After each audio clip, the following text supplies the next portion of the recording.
প্রতি রাতে আমার স্বামী নিঃশব্দে আমার কিশোরী কন্যার কক্ষে প্রবেশ করত।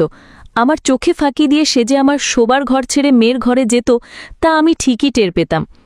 আমার মনে এই প্রশ্নটা ঘুরপাক খেত যে কি এমন কারণ থাকতে পারে যার জন্য আমার স্বামী প্রতিদিন গভীর রাতে আমার মেয়ের ঘরে যায়। এই সন্দেহের বশবর্তী হয়েই একদিন আমি তার পিছু নেওয়ার সিদ্ধান্ত নিই, এটা জানার জন্য যে সে আমার তরুণী কন্যার ঘরে গিয়ে এমন কি করে। সেদিন রাতেও যথারীতি আমার স্বামী মেয়ের ঘরের দিকে পা বাড়াতে মনের ভেতরের সন্দেহ দূর করার জন্য আমিও তার পিছু নিলাম। মেয়ের ঘরের দরজার কাছে পৌঁছে উঁকি দিতেই ভেতরের যা দৃশ্য দেখলাম তাতে আমার মাথায় যেন আকাশ ভেঙে পড়ল। আমার স্বামী আমার মেয়ের সাথেই ছিল। আসলে আমাদের বিয়ের মাত্র 1 মাস যেতে না যেতেই আমার স্বামী বলতে শুরু করেছিল যে আমি নাকি তাকে অতিরিক্ত সন্দেহ করি, কিন্তু আমি যা স্বচক্ষে দেখতাম কেবল সেটারই প্রতিবাদ করতাম। যেমন সেদিন সকালেই আমি ঘুম থেকে উঠে ঘরের বাইরে এসে দেখি আমাদের বাড়ির পরিচারিকা আমার স্বামীকে বেশ অন্তরঙ্গভাবে চা দিচ্ছে। ওই পরিচারিকার আমার স্বামীর প্রতি এমন মিষ্টি ব্যবহার দেখে আমার সারা শরীর জ্বলে গিয়েছিল। আমি তখন নিজের ক্রোধ সংবরণ করতে না পেরে তাকে স্পষ্ট বলেছিলাম, তোমার দায়িত্ব হলো বাড়ির রান্না ও অন্যান্য কাজ সঠিকভাবে করা। আমার স্বামীকে খাবার দেওয়ার দায়িত্বটা আমার। তোমার এত দরদ দেখিয়ে তাকে খাবার দেওয়ার কি প্রয়োজন? আমি তোমাদের মতো কাজের মেয়েদের মতলব ভালোই বুঝি, তাই আজ থেকে তোমাকে আর এ বাড়িতে কাজ করতে হবে না। আমার বাড়ির কাজ আমি নিজেই সামলে নিতে পারবো, সুতরাং কাল থেকে তোমার আর আসার কোনো দরকার নেই। সেদিন পরিচারিকাটি আমার পায়ে ধরে অনেক অনুনয় বিনয় করেছিল যাতে আমি তাকে কাজ থেকে তাড়িয়ে না দিই, কিন্তু আমি তার কোনো কথাই শুনিনি। সেদিন আমার স্বামী রোহান আমাকে বলেছিল, অনন্যা, তুমি এসব কি শুরু করেছ? সামান্য বিষয়েও তুমি সন্দেহ করতে শুরু করেছ। ওই পরিচারিকাকে কাজ থেকে ছাড়িয়ে দেওয়ার কি দরকার ছিল? আমি তো তোমার সুবিধার জন্যই তাকে রেখেছিলাম। তুমি যদি এভাবেই আমাকে প্রত্যেক ব্যাপারে সন্দেহ করতে থাকো তাহলে তোমার সাথে জীবন কাটানো সত্যিই কঠিন হয়ে পড়বে। এমন নয় যে রোহান আমাকে ভালোবাসত না, সে আমাকে খুবই ভালোবাসত, কিন্তু অন্য যে কোনো নারীর প্রতি তার এই নম্র আচরণ আমার একদমই পছন্দ ছিল না। আপনাদের আসলে আমার জীবনের একটা বড় সত্য এখনও বলা হয়নি, আর সেটা হলো রোহান আমার দ্বিতীয় স্বামী। আমার প্রথম স্বামী আমার মেয়ের জন্মের 1 বছর পরেই আমাকে আর আমার সন্তানকে কিচ্ছু না জানিয়ে একদিন হঠাৎ করেই বাড়ি ছেড়ে উধাও হয়ে যায়। সে চলে যাওয়ার পর আমি একাই আমার মেয়েকে অনেক কষ্টে বড় করে তুলেছি। আমার মেয়ে যেন ভালো শিক্ষা পায় এবং নিজেকে কখনো একা মনে না করে, তাই আমি তাকে একটি ছাত্রী নিবাসে রেখেছিলাম যাতে সে আরও 5টা মেয়ের সাথে মিশে স্বাধীনভাবে জীবনযাপন করতে শেখে এবং তার পড়াশোনাও ভালোভাবে চলে। কারণ আমি জানতাম মেয়ে আমার কাছে থাকলে সে তার বাবার বিষয়ে নানা প্রশ্ন করবে, যার উত্তর দেওয়া আমার পক্ষে সম্ভব ছিল না। আমি তাকে কি করে বলতাম যে তার বাবা অন্য এক নারীর সাথে অবৈধ সম্পর্কে জড়িয়ে আমাদের ছেড়ে চলে গেছে? এই ভয়ের কারণেই আমার মেয়ে একটু বড় হতেই আমি তাকে ছাত্রী নিবাসে পাঠিয়ে দিই এবং তাকে কখনোই জানতে দিইনি যে তার বাবা আমাদের দুজনকেই প্রতারণা করেছিল। মেয়ে বড় হওয়ার পর আমি তাকে শুধু এটাই বলেছিলাম যে আর্থিক অনর্পণের কারণে মানসিক চাপে পড়ে তার বাবা বাড়ি ছেড়ে চলে গেছে। মেয়ে যখন আরও বড় হলো তখন আমি রোহানের সাথে বিবাহ বন্ধনে আবদ্ধ হই। আমাদের বিয়ে সবে 1 মাস পূর্ণ হয়েছে। আমার মেয়ে দেখতে পরীর মতো সুন্দরী, তার গায়ের রং একদম দুধের মতো সাদা। আমার মেয়ে আমার মতোই রূপবতী হয়েছে। রোহান আর আমি একসাথে পড়াশুনো করতাম। আমার অতীত জীবনের সব কিছু জেনেও রোহান স্বেচ্ছায় আমাকে আর আমার মেয়েকে গ্রহণ করতে চেয়েছিল, তাই আমিও এত ভালো একটা সুযোগ হাতছাড়া করতে চাইনি, কারণ আমি এতদিন আমার প্রথম স্বামীর ফেরার অপেক্ষায় ছিলাম, কিন্তু সে আর ফেরেনি। তাই আমিও অতীত ভুলে নিজেরও মেয়ের ভবিষ্যতের কথা চিন্তা করে রোহানকে বিয়ে করি। আমি ভেবেছিলাম রোহানকে বিয়ে করার পর আমার মেয়ে আবার নতুন করে বাবার ভালোবাসা ফিরে পাবে, কিন্তু আমি আমার স্বামী ও মেয়ের মধ্যে অন্য কিছুর আভাস পাচ্ছিলাম। এটা কি কেবলই আমার মনের ভুল ছিল, নাকি আমার স্বামী সত্যি আমার মেয়ের দিকে খারাপ দৃষ্টিতে তাকাত? এই সত্যটা আপনারা গল্পের শেষেই জানতে পারবেন যে আমার মেয়ের সাথে আমার স্বামীর সম্পর্কটা কতটা পবিত্র ছিল, নাকি সে আমার 14 বছরের সুন্দরী মেয়েকে অন্য চোখে দেখত। আমাদের বিয়ের প্রথম 1 মাস পর্যন্ত সবকিছু একদম স্বাভাবিক ছিল। আমি যেরকম ভালোবাসা আশা করেছিলাম আমার দ্বিতীয় স্বামী আমাকে তার চেয়েও বেশি ভালোবাসা দিয়েছিল। কিন্তু সমস্যাটা শুরু হলো যখন আমার মেয়ে 9ম শ্রেণীর পরীক্ষা শেষে ছুটির জন্য আমাদের বাড়িতে এলো। সেদিনই আমি আমার স্বামীর আসল রূপ দেখতে পেলাম। মেয়ে বাড়িতে আসায় আমি তাকে কাছে পেয়ে ভীষণ আনন্দিত ছিলাম, কিন্তু সেদিন আমার মেয়ে বাড়িতে বাড়িতে প্রবেশ করেই তার বাবাকে জড়িয়ে ধরে বলেছিল, রোহান কাকু, আমাকে এখানে নিয়ে আসার জন্য তোমাকে অনেক ধন্যবাদ। মেয়ে আমার স্বামীর গলা জড়িয়ে ধরতেই আমার স্বামীও তাকে স্নেহের সাথে আগলে ধরেছিল, কিন্তু কোনো এক অজানা কারণে সেই মুহূর্তে তাদের দুজনকে ওই অবস্থায় দেখে আমার বুকের ভেতরটা কেমন যেন করে উঠেছিল।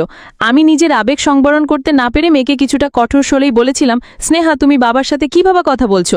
উনি তোমার কাকা নন, তোমার বাবা হন, তাই তাকে শ্রদ্ধা করে কথা বলবে এবং আজ থেকে কাকা নয় বাবা বলে ডাকবে। আমার স্বামী তখন আমার দিকে তাকিয়ে শান্তভাবে বলল, আরে তাতে কি হয়েছে? স্নেহা তো আগে থেকে আমাকে কাকুই বলে ডাকে, এতে আমার কোনো সমস্যা নেই। ওর যদি আমাকে কাকু বলতে ভালো লাগে তাহলে সেটাই ডাকতে পারে। আমি তখন তাকে বলেছিলাম, তুমি একদম চুপ করো, তুমি কিচ্ছু বোঝো না, আমি যা বলছি সেটাই হবে। স্নেহা তোমাকে বাবা বলেই সম্বোধন করবে। সেই দিনের পর থেকে আমার জীবনের সব কিছু যেন ওলটপালট হয়ে গেল। আমার মেয়ে যখন থেকে বাড়িতে এসেছিল তখন থেকে আমার স্বামী বাড়িতে থাকলেই সারাক্ষণ মেয়ের সাথেই ব্যস্ত থাকত। এমনকি আমার মেয়েও যখন তখন আমার স্বামীকে জড়িয়ে ধরত, আর আমার স্বামীও তাকে স্নেহের সাথে জড়িয়ে নিত। তখন আমার মনে হতো আমার স্বামী যেন সবসময় আমার মেয়েকে স্পর্শ করার অজুহাত খোঁজে। একদিন তো তারা দুজন সমস্ত সীমা অতিক্রম করে ফেলল। আমার স্বামী আমার মেয়েকে খুশি করার জন্য তাকে একটা অনেক দামি মোবাইল ফোন উপহার দিল। ফোনটা পেয়ে আমার মেয়ে আনন্দে আত্মহারা হয়ে গেল এবং উত্তেজনার বশে তার বাবার গালে একটা চুমু দিয়ে ধন্যবাদ জানালো। ওই মুহূর্তে আমার মাথাটা যেন ঘুরে উঠল। আমার মেয়ে যখন খুশি মনে ফোনটা নিয়ে ঘরের বাইরে গেল তখন আমি সুযোগ বুঝে আমার স্বামীকে রাগান্বিত হয়ে বললাম, তুমি এসব কি করছো? আমার মেয়ে তো ছোট, ও অবুঝ, কিন্তু তুমি তো বড়, তুমি তো ওকে সংযত করতে পারো। তুমি ওর বন্ধু নও, তুমি ওর বাবা, এই কথাটা ভুলে যেও না। আমার স্বামী তখন অবাক হয়ে আমার দিকে তাকিয়ে বলল, অনন্যা, তুমি এসব কি বলছো? স্নেহাকে ভালোবাসার অধিকার কি আমার নেই? আমি তখন লজ্জায় তাকে বুঝিয়ে বলতে পারিনি যে আমি তাদের দুজনের ওই ধরনের ঘনিষ্ঠতা পছন্দ করছি না, কিন্তু আমার মনে হচ্ছিল সে সবকিছু বুঝেও না বোঝার ভান করছে। সেদিন রাতে খাওয়া দাওয়ার পর আমি স্বামীর সাথে তেমন কোনো কথা না বলে নিজের জায়গায় গিয়ে শুয়ে পড়লাম, কারণ যখন থেকে আমার মেয়ে ছাত্রীনিবাস থেকে ফিরে এসেছে তখন থেকে আমার স্বামীর আচরণে আমি তার উপর ভীষণ বিরক্ত ছিলাম। মাঝরাতে হঠাৎ আমার মনে হলো আমার স্বামী চোরের মতো ঘর থেকে বেরিয়ে যাচ্ছে। সে বেরিয়ে যাওয়ার পর আমি চুপি চুপি তার পিছু নিলাম এবং দেখলাম যে সে আমার মেয়ের ঘরে প্রবেশ করছে। সেই মুহূর্তে আমার আর সাহস হলো না তার পিছু নেওয়ার।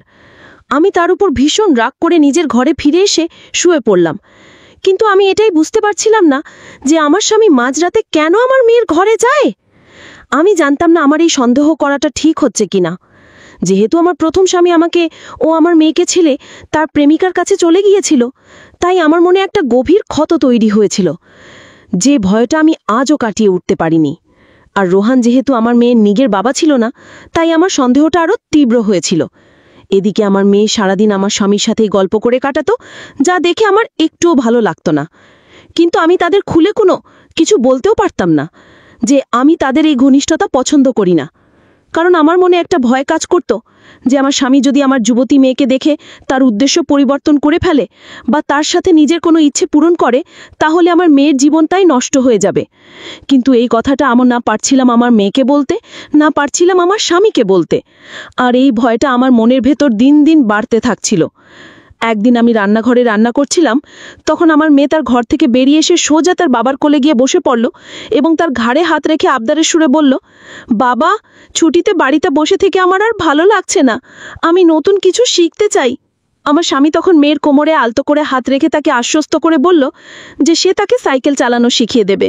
আমার স্বামী যখনই মেয়ের কোমরে হাত রেখে হাসি মুখে তার সঙ্গে কথা বলছিল, সেই দৃশ্য দেখে আর আমার সহ্য হলো না।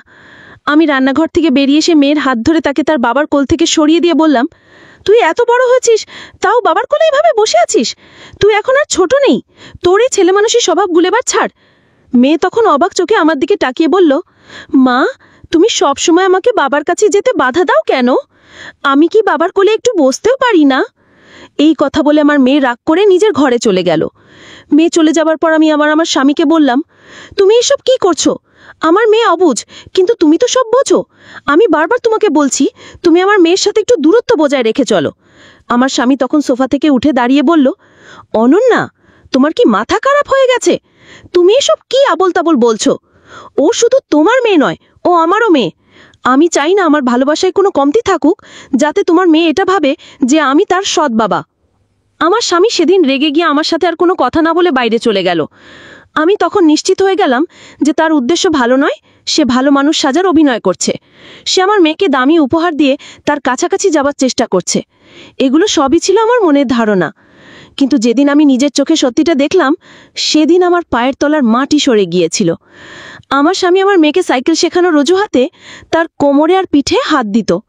আমার মেয়ে যখন সাইকেল চালাতে গিয়ে পড়ে যেত, তখন সে তাকে ধরে ফেলার বাহানায় জড়িয়ে ধরত। আমি বুঝতাম সে আসলে খারাপ উদ্দেশ্যে আমার মেয়েকে স্পর্শ করার চেষ্টা করত, কিন্তু আমার মেয়ে ছোট হওয়ায় এসব কিছুই বুঝতো না।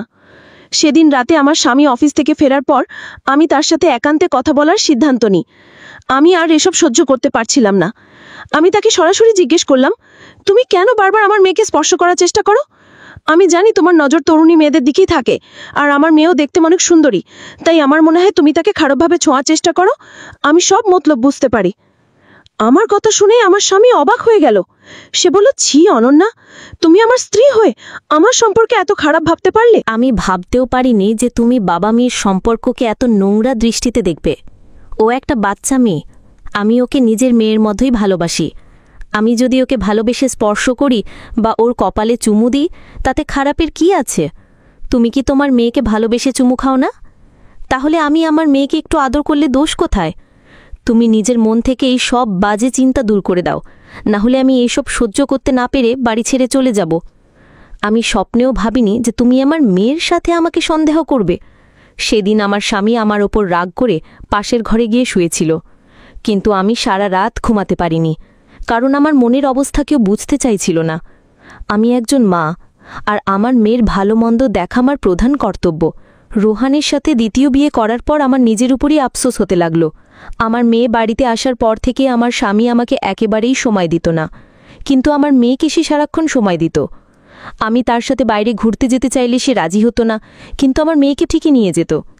এসব দেখে আমার মাথা খারাপ হয়ে যাওয়ার উপক্রম হয়েছিল। সেদিন রাতেও যখন আমার স্বামী চোরের মতো লুকিয়ে আমার মেয়ের ঘরে গেল, তখন আমি আর নিজেকে ধরে রাখতে পারলাম না। আমি তার পিছু নিলাম এটা দেখার জন্য যে সে রোজ রাতে মেয়ের ঘরে গিয়ে কি করে।